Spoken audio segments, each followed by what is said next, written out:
Agora eu queria chamar um projeto que também é focado muito em modelo de negócio, em nativo digital, e é do Centro Universitário FEI, onde eu tenho um orgulho de poder apresentar como egresso da FEI, de fazer essa apresentação e chamar o professor Plínio Tomás Aquino, para apresentar o Home Environment Robot Assistant, o ERA, e numa apresentação que acho que vai ser bem interessante, aí todo mundo curioso para ver, Plínio. Fique à vontade para fazer essa apresentação. Obrigado, Roberto. Boa noite a todos. É um grande prazer estar aqui com vocês para poder apresentar esse projeto, o Projeto ERA. Só para me apresentar rapidinho, então, eu sou professor aqui na FEI. Estamos, nesse momento, transmitindo direto da FEI para vocês, de dentro do nosso laboratório de robótica de serviço. É um ambiente muito bom para a gente poder falar um pouquinho sobre esse projeto. Atualmente eu coordeno esse projeto de robótica de serviço e estou também como chefe e coordenador do departamento de computação, mas esse projeto ele envolve um conjunto de características que leva ao nosso debate, ao nosso encontro, né? Mas, como a gente sabe, né, temos um troféu associado a essa participação, e nesse troféu eu quero convidar a nossa madrinha, né, que nada mais é do que o objeto-alvo, né, do resultado desse projeto. Então, eu quero apresentar para todos vocês a nossa madrinha aqui, que é a nossa robô, a robô Hera, né, ou Era, também, sem problema. Era, obrigado pela sua participação. Por favor, eu gostaria de receber o troféu para mostrar para todos os ouvintes.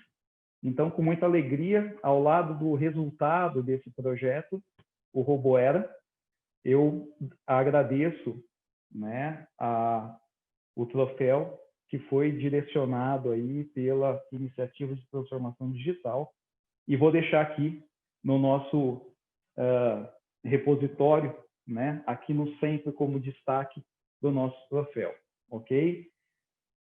Era, pode continuar suas atividades. Ela tem um conjunto de atividades pré-configuradas, né? É um robô autônomo presente aqui na FEI. Mas vamos falar rapidamente do que é a FEI, né? Eu acho que muita gente conhece, mas a FEI é uma pessoa jurídica de direito privado sem fins lucrativos. Ela é filantrópica, comunitária e certificada como beneficente e de assistência social, né? Então, todas essas características filantrópicas permitem a gente ter projetos que acabam tendo essa relevância para a nossa comunidade social. Nós estamos no campus de São Bernardo do Campo, onde se concentram cursos de administração, de ciência da computação e as engenharias, num terreno de 43 mil metros quadrados, né? E um dos laboratórios que nós temos aqui é o de robótica de serviço. Temos de robótica aplicada em humanoides, robótica onde nós temos robôs colaborativos. Bem, esse projeto da RoboEra, ela acaba tendo algumas características básicas que eu gostaria de apresentar para vocês. O robô, ele acaba tendo atividades autônomas. Então, quando você vê, que nem aqui está acontecendo aqui atrás, ela identificou uma das atividades que ela tem pré-programada é que tem que identificar se há um conjunto de lixo para poder fazer a troca de lixo, e ela está identificando e levando para um outro espaço, né? Então, é uma atividade autônoma. O robô ele atua com atividades sem o radiocontrole de outras pessoas. Ele trabalha realmente como um bebê. A gente precisa ensinar o robô e aí passar um conjunto de parâmetros, né? Parâmetros como a localização do ambiente, sensores, a localização dos móveis em si e os objetivos. Temos que apresentar pessoas, apresentar os tipos de objetos. E aí o que acontece? Uma funcionalidade do robô acaba sendo o quê? A navegação. Então, a navegação autônoma. Depois, nós temos todo o processo de interação com pessoas, o reconhecimento e manipulação de objetos, a identificação das pessoas em si, então, para saber realmente que não é um humano, mas sim é o Plínio que eu estou conversando, um operador que já foi apresentado, que tem o conhecimento desse robô, o reconhecimento de voz e gestos, evidentemente porque nós precisamos pedir socorro para o robô em alguma situação, pode ser que eu tenha que chamar por voz, numa situação onde o comando de voz é eficiente, e, adicionalmente, esse robô, por todo o seu conjunto de características de aprendizado de máquina, visão computacional e fusão de sensores, o robô acaba identificando padrões de comportamento no ambiente.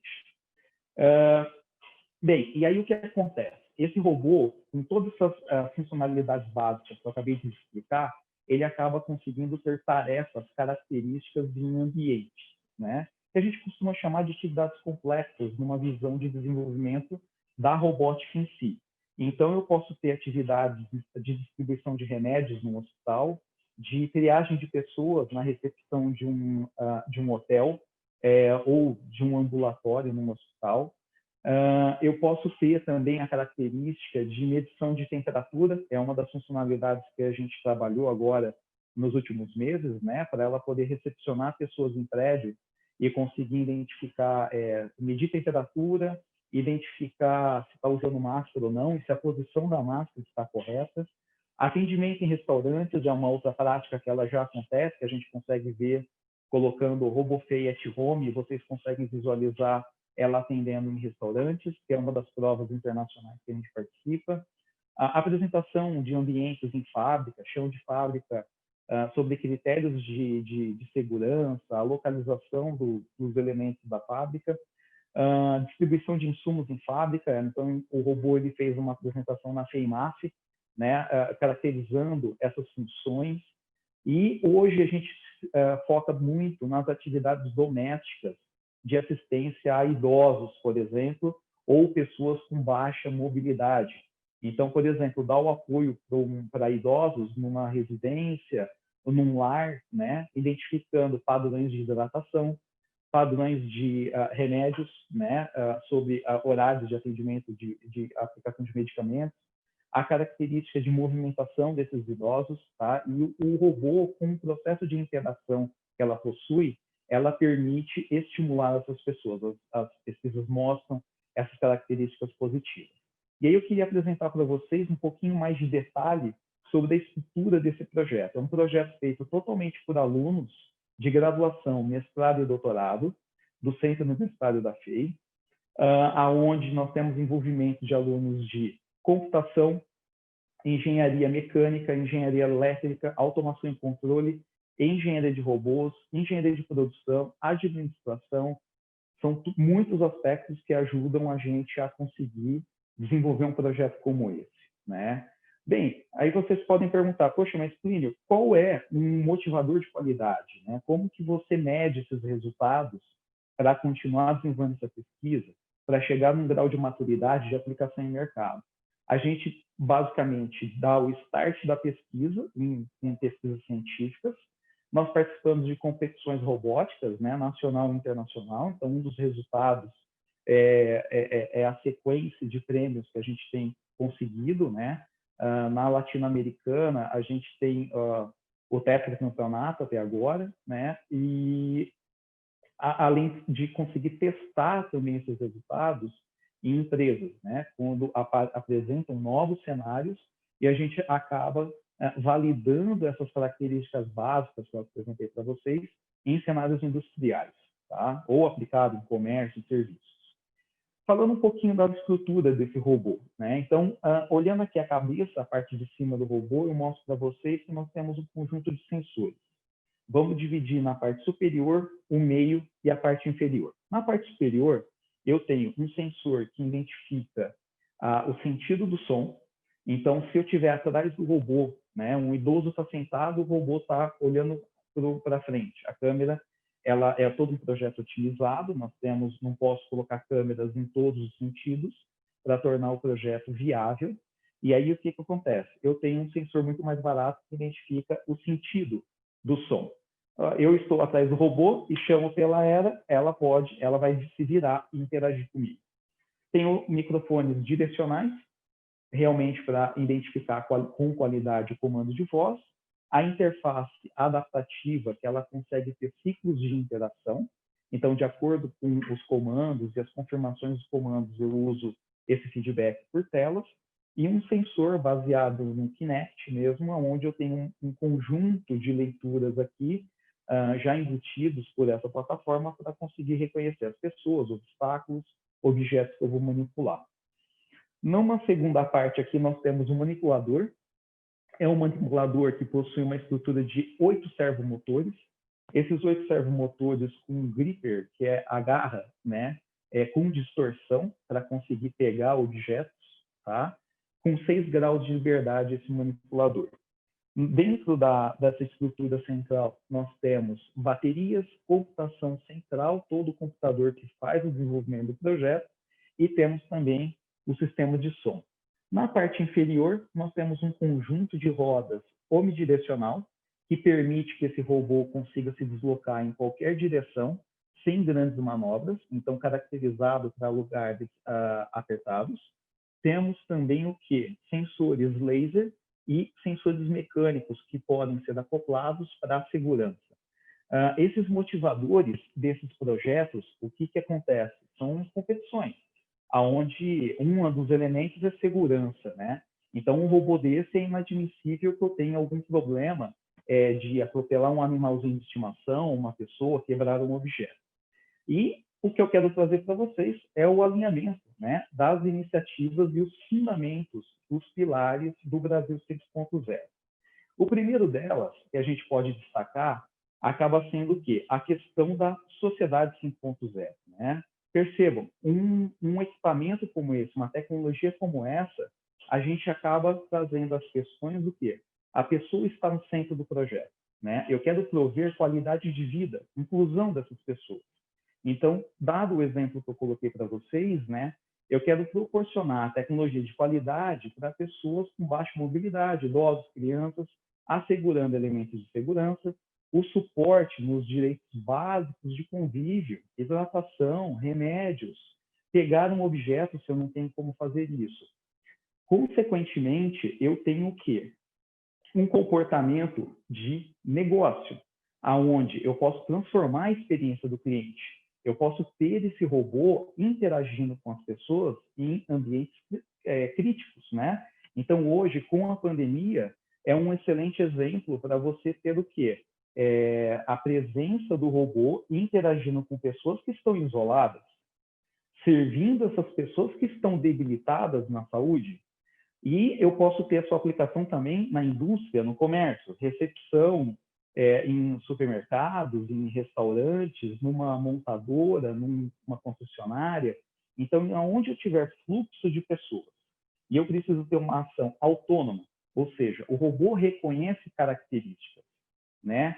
Características do comportamento da pessoa, dos comandos que ela tem. Então, perceba, não é algo fechado numa única caixinha, aonde é rodas, um tablet em cima. Não, existem ações autônomas que reconhecem e criam um ciclo de interação. O robô me pergunta uma coisa, eu respondo. Ele me pergunta e eu vou construindo com ele o meu objetivo. E aí, com isso, eu tenho mais um elemento dos pilares do negócio 5.0, que é a transformação dos processos operacionais. Eu tenho múltiplas variáveis aqui com múltiplos sensores, fusão de sensores. E aí, consequentemente, eu consigo ter a integração do robô junto com sensores do ambiente, provendo, inclusive, a conectividade da internet das coisas. Eu tenho, na verdade, um dispositivo com múltiplos sensores que se locomove, que reconhece direção, que reconhece comportamento das pessoas. Bem, e nesse mesmo sentido, a gente tem a transformação dos modelos de negócio, né? Por quê? Eu consigo ter, no ambiente doméstico, hotéis, restaurantes, a caracterização de como atender as pessoas melhor, de maneira personalizada, de tal forma que eu tenho a coleta das informações do perfil das pessoas que interagiram, para sempre melhorar o meu atendimento. Quando a gente olha nos eixos habilitadores para finalizar, né, pensando na e-digital, temos vários elementos, né, como destaque a plataforma robótica, né, como tecnologia nacional.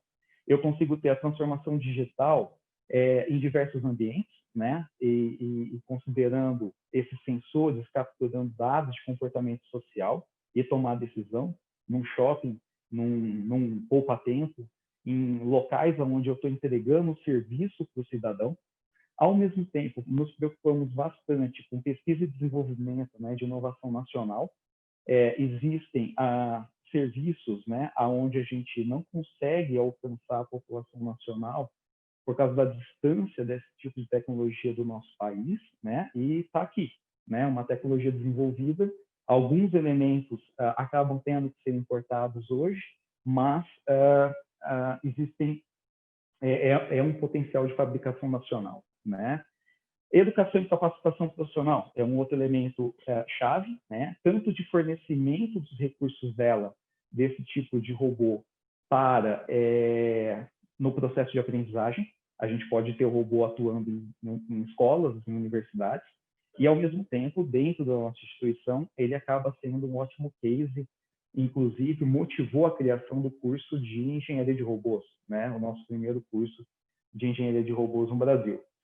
E temos uma dimensão internacional também, né? Nós participamos, todas essas características, elas são motivadas por desafios. Que é esse desafio? É o desafio proposto pela RoboCup International, que reúne pesquisadores da área de robótica aplicada a serviços gerais, de indústria, robótica doméstica, que é o que a gente participa internacionalmente, a de futebol de robôs, e permite a gente conviver todo ano com equipes que desenvolvem pesquisa de ponta, a gente compartilha esses resultados. Então, nos últimos anos, estivemos na Alemanha, no Canadá, nos Estados Unidos, permitindo trocar essas experiências, né? Na nossa categoria do At Home, essa participação internacional, ela tem toda uma seleção, né? Normalmente são de 30 a 40 equipes mundialmente selecionadas, as 10 melhores vão para o campeonato internacional, e nessas últimas 4 edições a gente participou como as 10 melhores equipes do mundo. E temos uma série de elementos aí que permite, no eixo de transformação, o nosso projeto, em cima da economia em si, do mundo de dispositivos conectados, dado o sensoriamento. Tá? Bem, pessoal, essa é a apresentação aí do nosso RoboEra. Não poderia deixar de finalizar a minha apresentação.